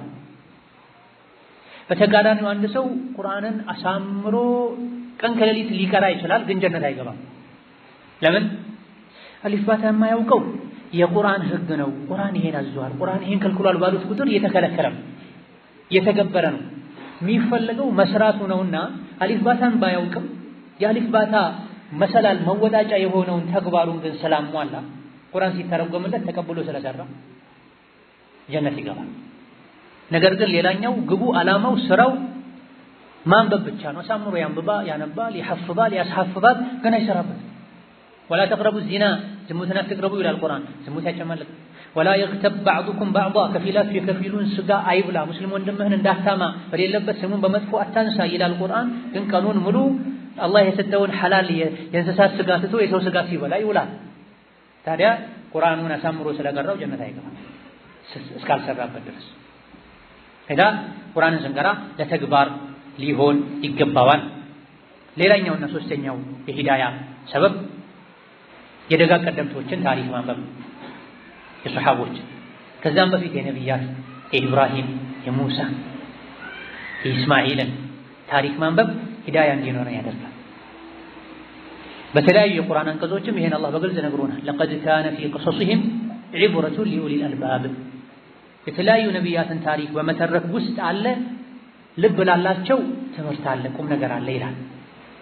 ነቢዩንም ዓለይሂ ሰላቱ ወሰላም በግልጽ እነዚህን አንቀጾችን ታሪኮችን እንተርክልሃለን ሊኑተቢተ ፉአድ ልብህን እናጠና ዘንድ ይላል። የነቢያትን ታሪክ ማወቅ፣ የነቢያት ተከታዮችን ታሪክ ማወቅ ጽናት ይጨምርልናል። ሰሐቦች ነቢ ጋር መጡ። መጀመሪያ አካባቢ መካ ላይ ፈተና ሲበዛባቸው ነቢ ጋር መጡና ያ ረሱላላህ እስከ መቼ ነው እንደዚህ በዲናችን ምክንያት የምንሰቃየው? ዱዓ አድርግልን አሏቸው። እናንተ ምን አይታችሁ ምን ደርሶባችሁ? ከእናንተ በፊት የነበሩ ህዝቦች ከእናንተ በፊት የነበሩ አማኝ ህዝቦች በአላህ በማመናቸው ነቢያትን በመከተላቸው ምክንያት ዘይት በርሜል ላይ ግሎ እስከነ ነፍሳቸው በርሜል ላይ ተጥሎ የጋለ ዘይት ላይ ይንተከተኩ ነበረ። ጉድጓድ ተቆፍሮ እስከ እምብርታቸው ጉድጓድ ውስጥ ተደርገው አፈር ተጠቅጥቆ አይናቸው እያየ እስከነ ነፍሳቸው በብረት ምሽት ሰውነታቸው ማዳን ይፋቅ ነበር። ከመሆኑም ጋር ካቋማቸው ወደ ኋላ አይሉም ነበር አሏቸው ነብዩ ሰለላሁ ዐለይሂ ወሰለም። ይሄን የነገሯቸው ለምንድን ነው? ልጸኑ ይገባል። ይሄ የኢማን መንገድ እንዲሁ አስፋልት አይደለም። ብዙ ጉራንጉሮች አሉ፣ ውጣ ውረዶች አሉ፣ እንቅፋቶች ይበዙበታል። ይሄን እንቅፋት ተቋቁሞ ሶብር አድርጎ አይኑን ጠብቆ ሐራም እንዳይ፣ ጆሮን ጠብቆ ሐራም እንዳይሰማ፣ ምላሱን ጠብቆ ሐራም እንዳይናገር፣ እጅግሩን ሰብስቦ ተቆጣጥሮ የኖረ የኢማኑን መንገድ ያጠናቀቀ ሰው ነው ከዛ በኋላ ጀነት ገብቶ እንደሻው የሚሆን። እዚህ ግን እንደፈለገ የሆነ ሰው አኺራ እንደፈለገ መሆን አይችልም። ሁለት ዓለም እንደፈለጉ መሆን የለም። ይሄ ሐዲስ አልቁድሲ ላይ አሰር ላይ ተነግሯል። እዚህ ዱንያ ላይ አላህን የፈራ አኺራ ፍርሃት የሚባል አይኖርበትም። በነፃነት በሰላም ይኖራል። ለሁም ፊሃ ማ የሻኡነ ኻሊዲን። እዚህ ከፈሩ አኺራ ፍርሃት የለም። እዚህ አላህን ከፈሩ ወንጀልን ከፈሩ፣ እዚህ ግን አላህን ካልፈሩ ወንጀልን ካልፈሩ አኺራ ላይ ፍርሃት ሁሉ ይጫንበታል። ማያባር ማይቋረጥ ፍርሃት። ለዳ ነብዩ አለይሂ ሰላቱ ወሰላም የኢማን መንገድን እስከተከተላችሁ ድረስ የኢማን መንገድ ባህሪው ነው፣ ፈተና አለበት። ሰብር ያስፈልጋል፣ ትዕግስት ያስፈልጋል። መፈናቀል፣ መገደል፣ መራብ፣ መጠማት፣ መታሰብ፣ ባልሰራኸው መፈረጅ ያለን ከናንተ የባሰ የተሰቃዩ ህዝቦች አልፈዋል። ከነሱ አንፃር የናንተ ትንሽ ነው፣ ሰብር አድርጉ አሏቸው። እሳቸውም ነብዩ አለይሂ ሰላቱ ወሰላም ከእሳቸው በፊት የነበሩ ነቢያትን ታሪክ ያስታወሱ ይጽናኑ ነበር። አንዱ መጥቶ አንተ ሙሐመድ ሆይ ይሄ አከፋፈልህ ፍትህ ጎድሎታል፣ ፍትሃዊ ሆነ አላቸው። ነብዩ አለይሂ ሰላቱ ወሰላም ጦር ሜዳ ላይ የመጣን የተገኘን የምርኮ ንብረት ሲያከፋፍሉ ይሄ አከፋፈልህ ፍትህ የለውም አላቸው። ማን ነው ነብይ ፍትህ ካልጠበቁ ፍትህ ሊጠብቅ የሚችል ምድር ላይ ማን አለ? ከእሳቸው በላይ ፍትሃዊ ማን አለ? ከሰማይ የሚመጣ ዋህይ ላይ የሶላት ጉዳይ ላይ፣ የሐጅ ጉዳይ ላይ፣ የዘካ ጉዳይ ላይ፣ የአላህ ሐቅ ላይ ያመናችሁኝ እንዴት ነው እዚህ ዱንያ ላይ ለስንዴ ለፍየል እማታምኑኛ? መለስ አሉና ግን ወንድሜ ሙሳ አላህ ይዘንለት ከኔ በላይ ህዝቦቹ አዳ አድርገውት ሰብር አድርጓልና እኔም ሰብር ማድረግ አለብኝ አሉ። ነብዩ እንኳን ከእሳቸው በፊት የነበሩ አራያዎችን ያስታወሱ ሰብር ጨምረዋል፣ ሰብር አድርገዋል። ሱሐቦችም ይሄን አድርገዋል። እኛ ደግሞ እንደው ቅርብ ያሉትን የሱሐቦችን የታቢዒዎችን ታሪክ እየሰማን ሰብር ልናደርግ ይገባል። ሂዳያ ላይ ልንጠና ይገባል። ሂዳያውን ለማግኘትም መልካም አራያዎች አሉ። ለወራት አንድ ሐዲስ ለመጠየቅ ለሳምንታት የሚጓዙ ሰዎች ነበሩ። ሐቅን ፍለጋ ከሀገር ሀገር የተንከራተቱ ሱሐቦች አሉ። ሰልማን አልፋሪሲ፣ ተሚም አዳሪ፣ እነዚህ ሱሐቦች ለሐቅ ፍለጋ ከሀገር ሀገር ተንከራተዋል። ትልልቅ አደጋዎችን ተጋፍተዋል። ባሪያ ሆኖ የተሸጠም አለ ከነሱ ውስጥ ሐቅ ፍለጋ። ዛሬ ትንሽ የዲን ጉዳይ ሲያታግላቸው አይ ለዚህ ብዬ እኔ ሀገሬን አልለቅም፣ ለዚህ ብዬ ስራዬን አልለቅም ይላል። እዛው ይተኛል፣ መተኛትን ይመርጣል። ሰልማን አልፋሪሲ ከሀብት ከስልጣን ከክብር ቤት ወጥተው ሐቅ ፍለጋ ከሀገር ሀገር እየተሽከረከሩ መጨረሻ ላይ አብሯቸው ይጓዙ የነበሩ ሰዎች ይሄ ባሪያችን ነው ብለው ወስደው ሸጠዋቸው። ለሐቅ በዚህ ልክ ተዋርዷል፣ ዝቅ ብለው ተናንሳ። መጨረሻ ያው ሐቅ ራሱ ነው ነፃ ያወጣቸው በነቢይ ጊዜ አለይሂ ሰላቱ ወሰላም። ስለዚህ ሐቅን ለማወቅም ዋጋ መክፈል፣ ማጣራት፣ ዕለሞችን ሄዶ መጠየቅ፣ መጽሐፍትን ማንበብ፣ ዒልምን መፈለግ አንድ ከደጋ ቀደምቶች ምን ወስደው ትምህርት ነው። ሐቁን ካወቀን በኋላ ሐቅ ላይ ለመጽናትም እንደዚሁ ከነሱ ትምህርት ልንወስድ ይገባናል። ኢብራሂም እሳት ላይ እንደተጣሉት ሁሉ የነቢ ተከታይ የሆኑት አቡ ሙስሊም አልኸውላኒ እሳት ላይ ተጥለዋል። አልዓንሲ የሚባል የውሸት ነቢ የመን ላይ ያለ ነቢይ ነኝ ብሎ ሰዎችን መፈተን ሲጀምር ደካማ የሆኑ ሰዎች ይቀበሉት ነበር። መካከለኛ የሆኑ ሰዎች እየሰሙ ይሄዱ ነበር። የጠንካሮች ጠንካራ ቦታው ላይ ከነበሩት አላህ ለምሳሌነት ያቸው ሰው ይህ አጥማሚ የውሸት ነቢይ ጋር ፊት ለፊት ቆሞ ሙሐመድ የአላህ መልእክተኛ መሆኑን ትመሰክራለህ እንዴ ብሎ ያጭበርባሪው ሲጠይቀው አዎ በደንብ አድርጌ ይላል። ማለት እኔስ የአላህ መልእክተኛ መሆኑን ትመሰክራለህ ሲለው ጆሮ አይሰማም ይላል። ትንሽ ቆይቶ ይደግማል። ሙሐመድ የአላህ መልእክተኛ መሆኑን ታውቃለህ? አዎ በደንብ አድርጌ ነው መሰክረው ይላል። እኔስ የአላህ መልእክተኛ መሆኑን ታምናለህ? ጆሮ አይሰማም ይላል። ይሄ ሲበዛበት መጨረሻ ላይ ዘይት አግሎ እሳት ላይ ወስዶ ጣሉ። ተጣሉ። ነገር ግን በሰላም አላህ ጠብቆ ኢብራሂምን ያናሩ ኩኒ በርደን ወሰላምን ብሎ እንዳዳናቸው ይህን ሰው አላህ ዳናቸው። እዚህ ድረስ ለኢማናችን ለጽናት ዋጋ ልንከፍል ይገባል። ሌሎችም መካ ላይ የተሰቃዩ ሰዎች እሳት ላይ ተጥለው ሲጎተቱ እሳቱን የሚያጠፋላቸው አጥተው የሰውነታቸው ስብ የውስጥ የሰውነታቸው ስጋ ነበር እሳቱን የሚያጠፋላቸው። ይሄ ሆኖ እንኳ ወደ ኋላ አላሉ። ዛሬ በትንንሽ ነገሮች ወደ ኋላ የሚሉ ሰዎች፣ ግራ የሚጋቡ ሰዎች፣ የሚያመነቱ ሰዎች፣ የዱንያ ደስታን ረፍትን ከአኺራ የሚያስበልጡ ሰዎች እንዲህ አይነቱን ታሪክ ያነበቡ ራሳቸውን ቀና ሊያደርጉ ይገባል። ሌላው ባወቁት መስራት ነው። የጽናት አንዱ ሰበብ ባወቁት መስራት። ቀደም ሲል ካነሳናቸው ነጥቦች ጋር ተቀራራቢ ሊሆን ይችላል። ነገር ግን እጅግ በጣም አሳሳቢ ስለሆነ ለብቻው መጠቀስ አለ።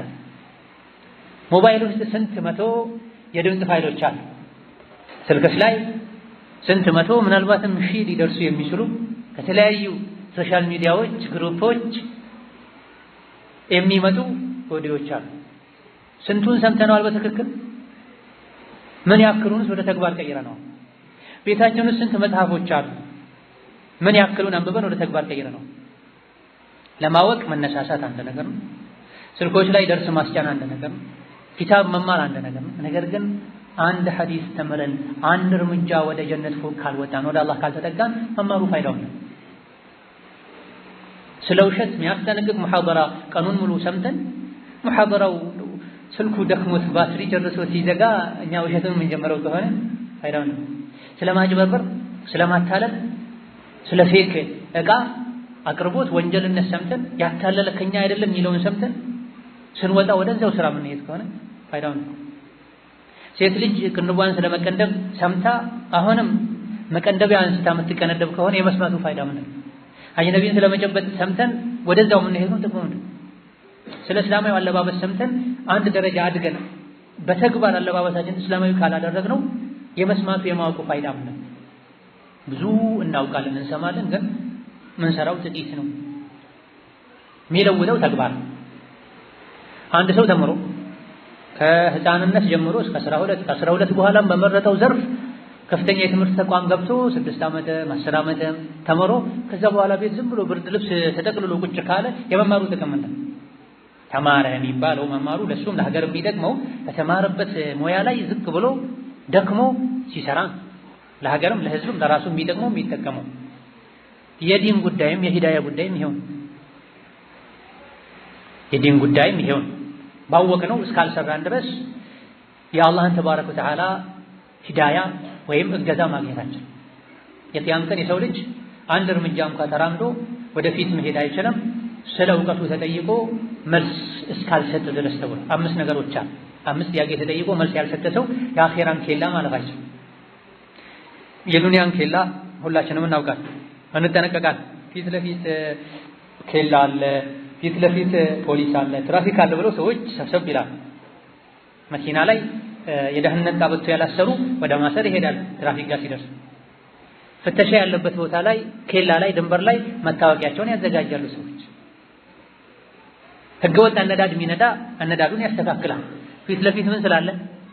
የሰው ተቆጣጣሪ ስላለ። ላይኖር እኮ ይችላል የፈራውን ያክል ተኝቶ አንተ ልታርፍ ትችላለህ። ያጠፋኸውን ጥፋት እንደ ፀሐይ ግልጽ ከመሆኑ ጋር ላያየው ይችላል፣ ሊዘነጋው ይችላል። አላህ ዘንድ ይህ ሁሉ የለም። ላ የዚሉ ረቢ ወላ የንሳ። አላህ አይሳሳትም አይረሳም። አላህ ዘንድ ፍተሻ አለ፣ ጥያቄ አለ ተብሏል። አለ በትክክል ማንም አያልፍ። ወቂፉሁም ኢነሁም መስኡል። የቀብር ፈተና ለህፃናት እንኳ አይቀር አላ ቀውል ሚን አቅዋሊ አህሊ ሱና። ህፃናት እንኳ ቀብር ላይ ይጠየቃሉ ተብሎ ማይጠየቁ ጥቂት ናቸው ያሉት። ከዚህ አንዱ ሸሂድ ነው ፊ ሰቢልላህ የተሰዋ እኔ ሰይፍ አናቱ ላይ ሲያርፍበት ለዲን ብሎ ፈተናውን አልፏልና አይጠየቅም ተብሏል። እነሱም ይጠየቃሉ የሚሉ ሊቃውንት እንዳለው ህፃኑ እንኳ ይጠየቃል። ማይጠየቅ የለም ቀብር ላይ። እድሜህን በምን ጨረስከው? ገንዘብህን ከየት አመጣኸው? ምን ላይ አዋልከው? ወጣትነትህን በምን ጨረስከው? ዋናውና ከርዕሳችን ጋር የሚያያዘው አውቀህ ነበረ ባወቀው ሰራህ ወይ ተብለን እንጠይቃለን። ወንጀል መሆኑን ያወቀን ወተን ወንጀል ምንሰራ ከሆነ ዋጅብ መሆኑን ያወቀን ወተን ቸላ ምንለው ከሆነ አላህ ዘንድ እንጠይቃለን። ሂዳያ ለማግኘት በሩ እንዲከፈትልን ከፈለገን ባወቅን የመስራትን ልምድ ልናዳበር ይገባናል። ለምንድን ነው መማረው? ለምንድን ነው የምሰማው? ለምንድን ነው ማነበው? ለምንድን ነው መስጂድ የምሄደው? ለምንድን ነው ሙሐደራ አለ ስባል ብዙ ነገር ትቼ ሄጄ ማደምጠው? ጆሮዬን ለማጫወት፣ ጆሮዬን ለማስደሰት፣ አዲስ ነገር ለማየት ብቻ መሆን የለብንም። ይሄ የቂያም ቀን የባሰ ያስጠይቀናል። አላህ ዘንድ የባሰ ያስጠይቀናል። ባወቀው የሰራ ሰው ያላወቀውን አላህ ያሳውቀዋል ተብሎ ወለዚነ እህተደው ዛደሁም ሁዳ ወአታሁም ተቅዋሁም። አዳዲስ ዕልም በሰማን ቁጥር በዛው ልክ ተግባርም ከጨመረን ሂዳያችን እየጨመረ ይሄዳል። ሽልማቱ ጀነት ይሆናል መጨረሻ። እያወቀን ማንሰራ ከሆነሳ ባወቀው ብሰራ ይሄ ነበር የተዘጋጀልህ ተብሎ ጀነትን በሩቋ ሳይተውት ግን ባለማመንህ ባለመስራትህ ለዚህ ባለመብቃትህ ይኸው እዚህ ግባ ተብሎ ወደ እሳት ይላካል። ስህተቱን በጣም ያበዛዋል። ወለው እነሁም ፈዐሉ ማ ዩዐዙነ ቢሂ ለካነ ኸይረን ለሁም ወአሸደ ተትቢታ ይላል። ይሄ ግልጽ የሆነ የቁርአን አንቀጽ የሰው ልጆች አላህ የሚመክራቸውን መልእክተኛው የሚመክሯቸውን ዑለሞች የሚመክሯቸውን አላህ ተባረከ ወተዓላ ያላካቸው መልእክተኞችና ወራሾቻቸው የሰጧቸውን ምክር ተቀብለው ቢተገብሩ ኖሮ ለካነ ኸይረን ለሁም ለሰው ልጆች መልካም ነበር። ወአሸደ ተትቢታ ይበልጥ እንዲጸኑም ያደርጋቸው ያግዛቸው ነበር። ሂዳያ አጣሁኝ፣ ጽናት አጣሁኝ፣ አውቃለሁ ግን ቀጥ ማለት አቃተኝ፣ ወሰነ አቃተኝ የሚሉ ሰዎች መድኃኒቱ እዚህ ጋር ነው ያለው። ሱረቱ ኒሳ ላይ የሰው ልጆች የተመከሩትን ቢተገብሩ ለእነሱ መልካም ነበረ፣ ይበልጥም ይጸኑ ነበር ይላል። አልኢማም አሕመድ፣ አልኢማም ሻፊዒ፣ አልኢማም ሱፊያን አልተውሪ ኢማም ሲባል እንሰማለን ብዙ ጊዜ።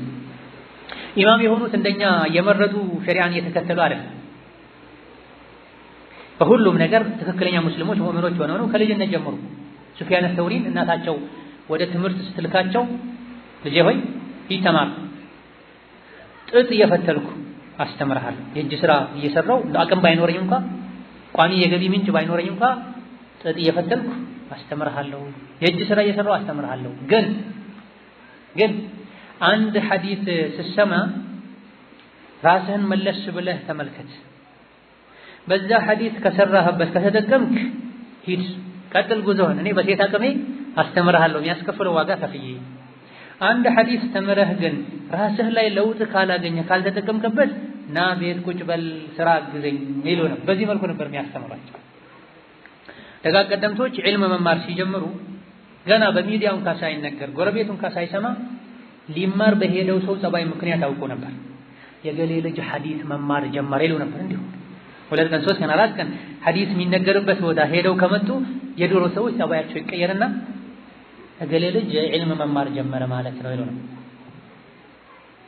ዒልም ጸባይ ሊቀይር ይገባል። የሶላት ሌሊትን ትሩፋት ስንሰማ ውለን ስናነብ ውለን ማታ ግን 4 ሰዓት ተኝተን የምንነሳው ቀድ ኢቃመት ሶላት ይባል ከሆነ የሌል ትሩፋትን ማወቅ ጥቅሙ ምንድን ነው? የሰደቃን ጥቅም አጅር ዱንያዊ አኺራዊ በረከቱን ሰምተን ኪሳችን ላይ እንደው ኪሳችን እስኪቀደድ ድረስ ብር ከመሸከማችን ጋር ርቦኛል ከበላው 3 ቀን ነው ያለ ዝም ብለህ የምታልፍ ከሆነ አልያ ደግሞ አውጥተህ አጓግተኸው ባለ 10ውን ባለ 100ውን ባለ 50ውን ወደዛ አሽከንተረህ ባለ አንዱ ዋጋ መስጠት ከሆነ እሷም ከሌለች አጓግተኸው ጥለኸው መስጠት ከሆነ ስለ ሰደቃ ትሩፋት የማወቁ ጥቅም ምንድን ነው? አይንን ሰበር አድርጉ። አይንን ሰበር ማድረግ የኢማን አካል ነው ተብሎ ሳለ 24 ሰዓት ስልካችን የሐራም ሰበብ የሚሆን ከሆነ ኮምፒውተር አስፋልት ዳር ላይ መቀመጥ በአይናችን ምክንያት ወደ ጀሃነም የሚወስደን ከሆነ አይንን ስለመስበር ግዴታነት ትሩፋት ማወቃችን ፋይዳው ምንድን ነው? ባጭሩ እውቀት ተግባር ካልተከተለው ዋጋ የለው። ማሳ ላይ የተተከለ ዛፍ ፍሬ ከሌለው ዋጋ እንደሌለ ሁሉ ማለት ነው። ዛፍ የሚተከለው ለፍሬ ወይም ለጥላ ነው። ዒልም የምንማረው ለተግባር ነው፣ ለለውጥ ነው። ጥቃቅን ነገሮች አሉ በእኛ እይታ፣ አላህ ዘንድ ግን ከባድ ናቸው። ቶሎ ልናስወግዳቸው ይገባል። ካልሆነ ወደ ጀሃነም ይወስዱናል። ካለባበስ ጀምሮ ከፀጉር አያያዝ ጀምሮ የሙስሊም ያልሆኑ ስራዎች አሉ። ስህተት መሆናቸው ብዙዎቻችን እናውቃለን። ልብስህን አንሳ ብሏል ነብዩ ሰለላሁ ዐለይሂ ወሰለም። ልብስህን አንሳ የሙስሊም ልብሱ እስከ ባቱ ድረስ ነው ብላ አይኔ ለኩራት አይደለም አድርገው ይልሃል። ለነቢ መመሪያ ሌላ ተፍሲር ይሰጣል፣ የራሱን ተፍሲር። ነብዩ ሰለላሁ ዐለይሂ ወሰለም ቀዘዕን ከልክለዋል። ቀዘዕ ማለት ፀጉርን ግማሹን አንስቶ ግማሹን መተው ማለት ከልክለዋል። ነቢ ከከለከሉ በኋላ ሌላ ምንም ፍልስፍና አያስፈልግም። ፀጉርህን ወይም ሙሉ ላጨው ወይም ሙሉ በአንድ ተመሳሳይ በሆነ ቁጥር 2 ቁጥር 3 ቁጥር አድርገህ ቆረጠው። ካልሆነ ሙሉ እንቶ እሱም የነ እገሌን ፋሽን ለመከተል ብለህ ካልሆነ ነው ከፋጅሮች ጋር ከፋሲቆች ጋር ከሴታ ሴቶች ጋር ለመመሳሰል ብለህ ካልሆነ ከፈለክ ሙሉን ልቀቀው። ካልሆነ ሙሉን መላጣ አድርገው። ካልሆነ ሙሉን 1 ቁጥር 2 ቁጥር አድርገህ ቆረጠው እንጂ ከፊሉን አበላልተህ እንደ ፎቅ መውጫ ደረጃ 3-4 ደረጃ ልታሰራው ወይም የጽድ ዛፍ ልታስመስለው አይገባም። ይሄ ክልክል ነው። በነቢ ሐዲስ ተከልክሏል። ከመሆኑም ጋር ስንት ሰዎች ናቸው ይሄን ተቃርነው ፀጉራቸውን በመሰላቸው መልኩ የሚያሳድጉ፣ ሱሪያቸውን፣ ጀለቢያቸውን፣ ሽርጣቸውን መንገድ እየጠረገ እንዲሄድ የሚያደርጉ ሰዎች አሉ። በይነማ አላህ ተባረከ ወተዓላ ተቆጥቶት መሬት እንድትውጠው የተደረገ ሰው አለ። ሱሪውን የጎተተ በመሄዱ ምክንያት ሐዲስ አይደለም። ሱሪውን የጎተተ በመሄዱ በመኩራቱ አላህ ምድርን ሰንጥቆ እንድትውጠው አድርጓል። ከቁርጭምጭምት በታች ያለ በልብስ የተሸፈነ የሰውነት አካል የእሳት ነው ብሏል ነብዩ ሰለላሁ ዐለይሂ ወሰለም። ዋናው ኢማን ነው። ኢማን ደግሞ በልብ ነው። ጨርቅና ኢማን መገናኛቸው ይልሃል። አላህ አገናኝቷቸው። ልብስን አሳምሮ በመልበስ ጀነት ይገባል። ልብስን አበላሽቶ በመልበስ ጀሃነም ይገባል። አሁን ማላያቸው ወደፊት የሚመጡ አሉ። የተረገሙ ናቸው። ለብሰው የለበሱ ጠመው ለብሰው ያለበሱ ለስሙ ለብሰዋል። ቀጭን ልብስ፣ ስስ ልብስ፣ አጭር ልብስ፣ ጠባብ ልብስ የለበሱ በሸሪዓው ሚዛን ግን ያለበሱ እነሱ ጀነት አይገቡም። የጀነትንም ሽታ አያገኙም ብሏል ነብዩ ሰለላሁ ዐለይሂ ወሰለም። ተመልከት የነቢ ሐዲስ ለብሰው ያለበሱ ምን ማለት ነው? ለብሰው ያለበሱ ዑለሞች ይሄን ሲያብራሩ ስስ ልብስ የሚለብሱ ሴት ልጅ ወይ ልብሷ ወፈር ማለት አለ ሰውነቷን አሻግሮ የሚያሳይ መሆን የለበትም። ሰፊ መሆን አለበት፣ ጠባብ መሆን የለበትም። ረጅም መሆን አለበት፣ እንደው አንድ ስንዝር አንድ ክንድ የሚጎተት መሆን አለበት። ስትራመድ እግሯ ማይታይ መሆን አለበት። ይሄን መስፈርት አሟልተው አለበሱም። ግን ለስሙ ላያቸው ላይ እንደ ሀገሩ እንደ ባህሉ እንደ ፋሽኑ ጨርቅ ጣል አድርገዋል። በእነሱ እይታ ልብስ ነው። በሸሪዓው እይታ ግን በሸሪዓው ሚዛን ልብስ አይደለም። እነዚህ ጀነት አይገቡም አሉ ነብዩ ሰለላሁ ዐለይሂ ወሰለም። የጀነትንም ሽታ አያሸቱም። ታዲያ ልብስ ከጀነት ያስባርራል፣ ወደ ጀሃነም ይወረውራል፣ ጀነትም ያስገባል። ተስተካከለ ማለት አያውቁም ወይ? ብዙዎች እንደዚህ ተገላልጠው የሚሄዱ ተወጣጥረው የሚሄዱ የተበላሸ አለባበስ የሚለብሱ አያውቁም። ያውቃል። ምን ከልክሏቸው ነው? ግድ የለሽም። ስለዚህ የዓለማወቅ በሽታን በማወቅ ያወቁ የማጥፋትን በሽታን አላህን በመፍራት ኢማንን በማደስ የወንጀልን መዘዝ በማወቅ ልናክመው ይገባል። ለካነ ኸይረን ለሁም ወአሸደ ተስቢታ ወኢዘን ለአተይናሁም ሚን ለዱና አጅረን ዐዚማ ወለሀደይናሁም ሲራጠን ሙስተቂማ። ርዕሳችን ሂዳያ ነው። ሂዳያ ከሚገኝበት መንገድ አንዱ ባወቁት መስራት ነው። የሰው ልጆች ባወቁት ቢሰሩ ኖሮ ጽናትን እንሰጣቸው ነበረ፣ ሲራጠል ሙስተቂምም እንመራቸው ነበር ይላል። እዚህ ባወቅነው በሰራን ቁጥር ሂዳያችን ይጨምራል። ወከዛሊክ ጓደኛ መምረጥም ለሂዳያ ወሳኝ ከሚባሉ ነገሮች መሃል አንዱ ነው። ይህ ሰፊ ርዕስ ነው፣ ብዙ ማብራራት አንችልም። ጓደኛ ጀነትም ያስገባል፣ ጀሃነም ያስገባል። በጓደኛው ምክንያት እስላምን ለቆ ጀነት የሚገባ ጀሃነም የሚገባ ሰው አቡ ጣሊብ የነቢ አጎት እስላምን ትክክል መሆኑን ያውቅ ነበር። እንዳይስተካከል እስላም እንዳይቀበል ያደረገው ጓደኛ። ስለዚህ ሂዳያ የሚፈልግ ሰው ከመጥፎ ጓደኛ ማራቅ አለ፣ መሸሻል። ከማሰሪያው የወጣ ወይም ደግሞ ከደን በርግጎ የመጣ አንበሳን ከሩቅ ስታይ ከምትፈራው በላይ ከምትሸሸው በላይ መጥፎ ጓደኛ መሸሽ አለብሽ። ከመጥፎ ጓደኛ ርቆ ጥሩ ጓደኛ መያዝ ህይወትን ያስተካክላል። ሂዳያ እንዲታደሉ ከሚያደርጉ ነገሮች መሃል አንዱ ነው። ሌሎችም አስባቦች አሉ። ሰዓቱ ከዚህ በላይ ስለማይፈቅድ እዚያ ቆማለሁ። አላህ ተባረከ ወተዓላ ለሁላችንም የተሟላ ሂዳያ ይስጠን። اللهم اهدنا فيمن هديت اللهم اهدنا فيمن هديت وعافنا فيمن عافيت اللهم اجعلنا هداة مهتدين غير ضالين ولا مضلين ربنا آتنا في الدنيا حسنة وفي الآخرة حسنة وقنا عذاب النار آمين والحمد لله رب العالمين سبحانك اللهم وبحمدك أشهد أن لا إله إلا أنت أستغفرك وأتوب إليك السلام عليكم ورحمة الله وبركاته.